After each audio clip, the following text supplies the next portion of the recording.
Board ने पूछा नामदेव ढसाल कौन है। मराठी दलित साहित्यकार का अपमान, दलित पैंथर आंदोलन और नामदेव ढसाल का संघर्ष।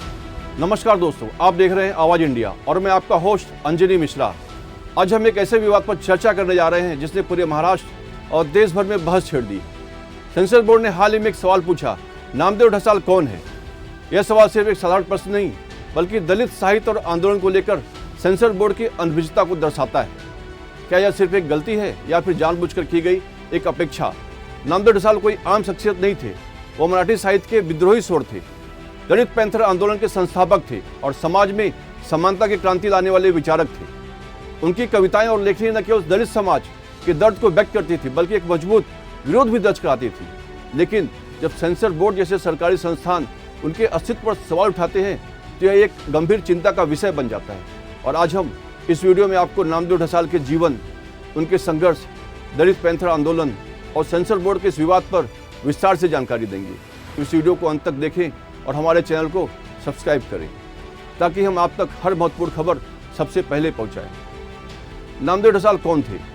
नामदेव ढसाल का जन्म 15 फरवरी 1949 को पुणे के पास एक गरीब दलित परिवार में हुआ था। बचपन से उन्होंने भेदभाव और अत्याचार को देखा और झेला, लेकिन उन्होंने इन परिस्थितियों को भी अपनी कमजोरी नहीं बनने दिया बल्कि अपने शब्दों को हथियार बना लिया।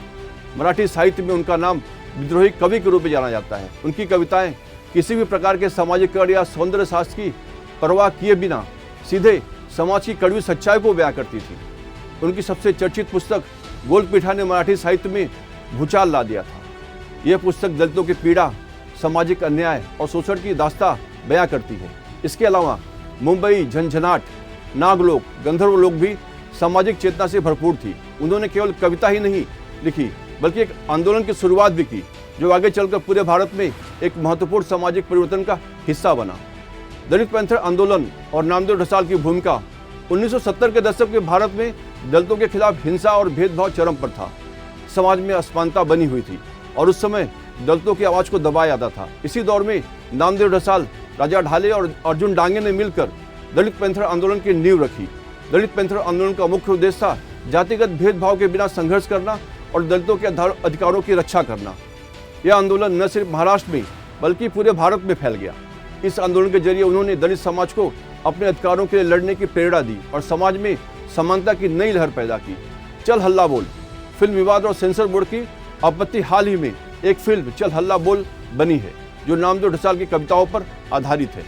इस फिल्म को लेकर जब सेंसर बोर्ड के पास मंजूरी के लिए भेजा गया तो उन्होंने आपत्ति जताई और सवाल किया, नामदेव ढसाल कौन है। यह सवाल केवल एक साधारण प्रश्न नहीं था, यह मराठी साहित्य, दलित आंदोलन और सामाजिक क्रांति को नकारने का प्रयास था। नामदेव ढसाल कोई साधारण लेखक नहीं थे बल्कि वह सामाजिक क्रांति के अग्रदूत थे। सेंसर बोर्ड के इस रवैये से पूरे महाराष्ट्र में आक्रोश की लहर दौड़ गई। दलित संगठनों ने इसे एक बड़ी साजिश बताया और विरोध करने की चेतावनी दी। क्या सेंसर बोर्ड का यह रवैया सही है? यह बेहद चिंता करने की बात है। एक सरकारी संस्था जो कला और संस्कृति को संरक्षित करने का काम करती है, उसे मराठी साहित्य के एक महत्वपूर्ण व्यक्ति के बारे में नहीं पता। पद्मश्री नामदेव ढसाल ये केवल महाराष्ट्र की नहीं, भारतीय साहित्य क्षेत्र में और दलित आंदोलन में जानी मानी एक अग्रणी हस्ती है। देश विदेशों में उनकी कविताओं की उनका भाषांतर हुआ है और देश विदेशों की कविताओं ने उनका सम्मान किया है। एक क्रांतिकारी कवि के रूप में, क्रांतिकारी नेता के रूप में, दलित पैंथर के जुझारू नेता के रूप में केवल महाराष्ट्र ही नहीं सारा देश उनको जानता है। ऐसे क्रांतिकारी कवि को के ऊपर में एक फिल्म जो बनी है वो जब सेंसर के ले गई तो सेंसर वालों ने कहा कि कौन नामदेव ढसाल, हम नहीं जानते। तो ये जो इनकी जो इस प्रकार की जो बिहेवियर है ये बहुत ही शर्मनाक है। पूरे हर साहित्य के, मराठी साहित्य के क्षेत्र में हो, चाहे हिंदी साहित्य के क्षेत्र में हो, नामदेव ढसाल और क्रांतिकारी साहित्यकारों के क्षेत्र में हो या अंतर्राष्ट्रीय क्षेत्र में हो, साहित्य के क्षेत्र में हो, नामदेव ढसाल को न जानने वाला ऐसा कोई भी नहीं मिलेगा। नामदेव ढसाल ये मेरे साथी थे। उन्होंने और मैंने दलित पैंथर का संगठन का शुरुआत की। वो बड़े कवि थे।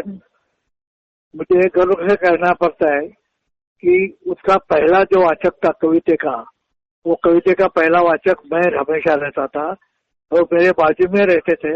हम रोजाना मिलते थे और उनका हर दिन का कविता वो मुझे दिखाते थे। देश के इतने बड़े वो कवि है, पूरे जहां में उसका नाम है, ग्लोबल आ रहा है। इसका ये आदमी के ये कवि श्रेष्ठ को कौन है नामदेव ढसाल, इस प्रकार का जिसने क्वेश्चन पूछा है, उस लोग उनको वो बोर्ड पर रहने की कोई उनकी वो नहीं रह सकता है। तो मेरी पहली ये मांग है कि उसको वो लोगों को वो जो बोर्ड है वो बोर्ड से उनको निकाल देना चाहिए, उनको हकाल देना चाहिए। और नामदेव ढसाल कौन है ये अगर तो जानना चाहिए तो उनके लिए उनको बोल दो कि भारत के नहीं तो देश में तो के कोई भी साहित्यिक को पूछो नामदेव ढसाल कौन है वो आपको बताएंगे। आपको मालूम है तो आप उस जगह पर रहने आपकी आप रह न सकते, आपके रहने की कोई भी आवश्यकता नहीं। आपको इमीडिएट एक तो आपने राजीनामा देना चाहिए या तो गवर्नमेंट ने उनको इमीडिएटली वहां से निकालना चाहिए। बस इतनी मेरी मांग है। मेरे प्यारे भाइयों और बहनों, सविनय जय भीम। कल महाराष्ट्र में मराठी दिन था, शायद हिंदी भाषिक लोगों को मालूम नहीं होगा। और इस मराठी दिन के अवसर पर सभी जगह बहुत बड़े प्रोग्राम हुए। इसी दौरान एक घटना घटी है, इसके बारे में कोई बात नहीं कर रहा है। मराठी के बहुत ही बड़े कवि जिनको नोबेल पारितोषिक मिलना चाहिए, ऐसे महान कवि नामदेव ढसाल जी, इनकी एक कविता चल हल्ला बोल नाम का एक सिनेमा आ रहा है। उस सिनेमा के अंदर से एक कविता निकालनी चाहिए, ऐसा सेंसर का कहना है। इस सेंसर बोर्ड को उन्होंने पूछा, जो डायरेक्टर है महेश बनसोड़े, कि भाई क्या प्रॉब्लम है, तो उन्होंने कहा कि ये कविता में अश्लीलता है। इसके बाद में उन्होंने बताया कि भाई ये पद्मश्री नामदेव ढसाल जी की कविता है। तो बोले कौन नामदेव ढसाल, हम उनको जानते नहीं। और इसके बाद में ये विवाद शुरू हुआ है।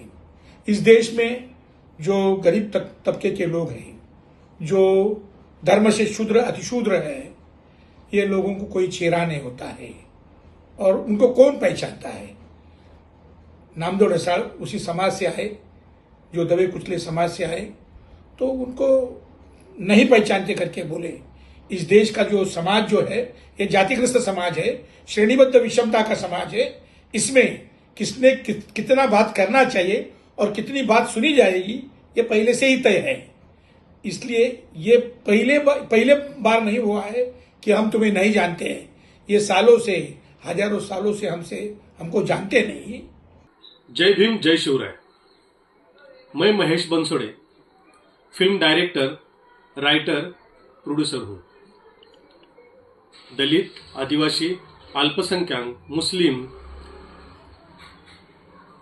गरीब, किसान, महिला, कामगार लोग, ये सब मिलके फिल्म इंडस्ट्री में हम एक मूवमेंट चलाते हैं।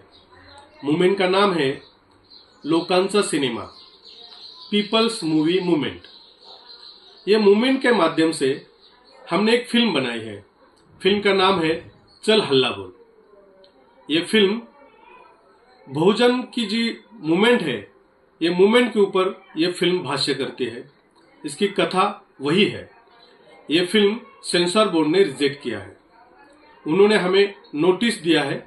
नोटिस में लिखा है ये फिल्म में जो पद्मश्री महाकवि नामदेव ढसाल की कविता है वो निकालने के लिए बोला है। तो हमने उनको पूछा कि ये कविता क्यों निकालनी है, तो उन्होंने बताया ये कविता में अश्लीलता है, गाली है। तो हमने पूछा ये आप कौन हो ये अश्लील कहने वाले, क्योंकि यही कविता से हमारी मूवमेंट चलती है।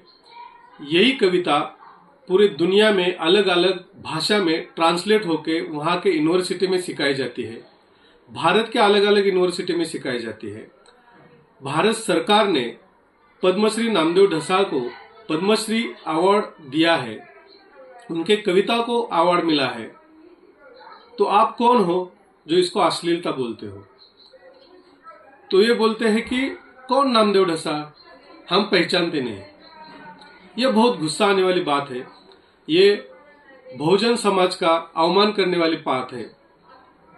तो अभी हमने रिवाइजिंग कमेटी में ये फिल्म डाली है, रिवाइजिंग कमेटी वाले भी ये फिल्म को ध्यान नहीं दे रहे हैं। अभी हम आंदोलन का इशारा किया है, हम रास्ते पे उतरेंगे और सेंसर बोर्ड को बता देंगे कि कौन है नामदेव ढसाल। ये जो चल हल्ला बोल फिल्म है जिसको सेंसर बोर्ड ने रिजेक्ट किया है, ये फिल्म पूरे दुनिया में 262 अवार्ड्स नॉमिनेशन जीत चुकी है और अभी भी वो अवार्ड्स के लिए जा रही है। जहां जाते हैं वहां बेस्ट फिल्म करके उसको अवार्ड मिलता है। लेकिन ये नामदेव ढसाल की कविता निकालने के लिए सेंसर बोर्ड जो कह रहा है, उन बोर्ड को अभी पता चलेगा कि कौन है नामदेव ढसाल। अगर सेंसर बोर्ड के लोग इतिहास और साहित्य से अनभिज्ञ हैं तो क्या वे निष्पक्ष हैं, निष्पक्ष निर्णय ले सकते हैं? और अगर आप भी मानते हैं कि नामदेव ढसाल को उनका सम्मान मिलना चाहिए और सेंसर बोर्ड को अपनी गलती सुधारनी चाहिए, तो इस वीडियो को ज़्यादा से ज़्यादा शेयर करें, अपनी राय कमेंट में बताएं और हमारे चैनल आवाज़ इंडिया को सब्सक्राइब करें, जिससे हम आपसे जुड़ी हर आवाज़ को पूरी ताकत से उठा सकें। जय भीम, जय महाराष्ट्र, जय हिंद।